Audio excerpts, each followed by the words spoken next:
માં મારો એક એવો પ્રશ્ન પૂછો કે માં કુળદેવીની ખબર ના હોય, બરાબર, અને માં બાબરી લેવાતી હોય તો શું એ કુળદેવી માતા જ બાબરી લેતા હોય? આવું ચોક્કસ હોતું નથી. કઈક માણસોને મહાકાળી માતા હોય, કઈક માણસોને સાઉન્ડ માતા હોય અને બહુસર માતા ઉતારતા હોય બાબરી. કોઈને ન ખબર હોય, આજના માણસોને ખબર ના હોય કે કુળની માતાએ બાબરી ઉતરતી હોય.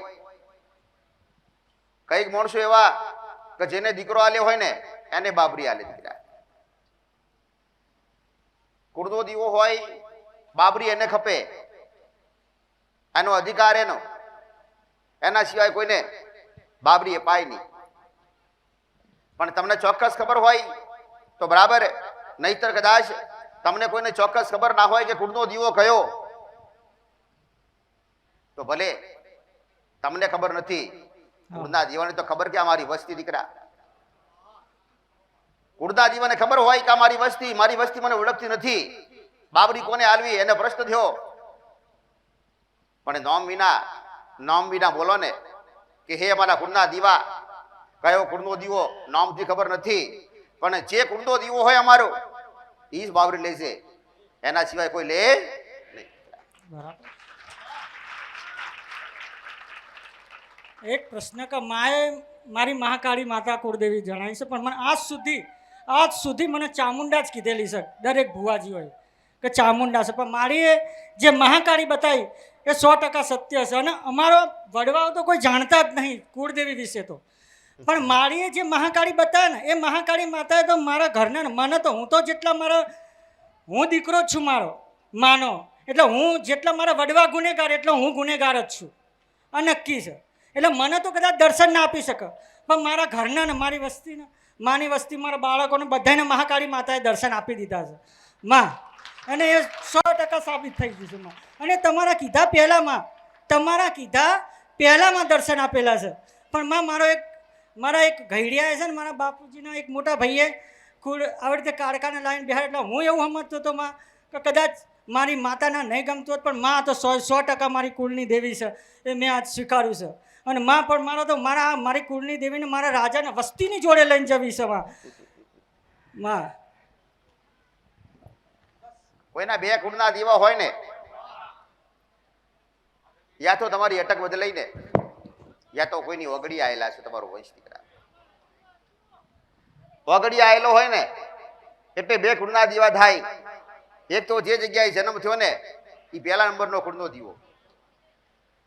કોઈ પરિસ્થિતિ બને અને એ તમારી માએથી છૂટા લે, અથવા બીજી પેઢીમાં એ ફરીથી લગ્ન કરે, અથવા તમને લઈને જાય બીજી પેઢીમાં, અને ત્યાં તમે મોટા થો ને ઉછરો ને, એટલે એ જગ્યાએ એનો કુળનો દીવો આખો અલગ હોય.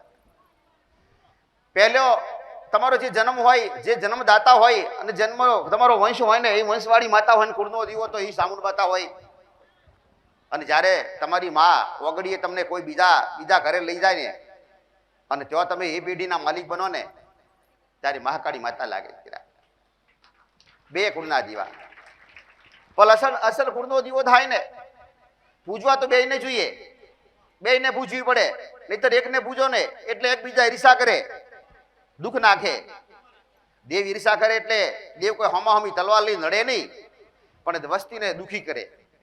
જે વસ્તી જે દેવને પૂજા કરતી હોય ને, ભક્તિ કરતી હોય ને, પ્રેમ કરતી હોય ને, અને એ વસ્તી એ માતાની વસ્તીને એ દેવને એ વસ્તીને તકલીફ પડતી હોય ને, એટલે એ દેવને સહન ન થાય.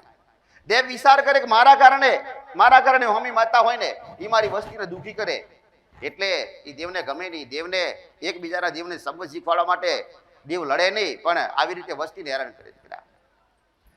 પૂજવી બેને પડે. હમણાં બોલ્યો ને કે મહાકાળી માતા ને સાઉન્ડ માતા, એ સાઉન્ડે હાસી અને મહાકાળી માતાએ હાસી દીકરા.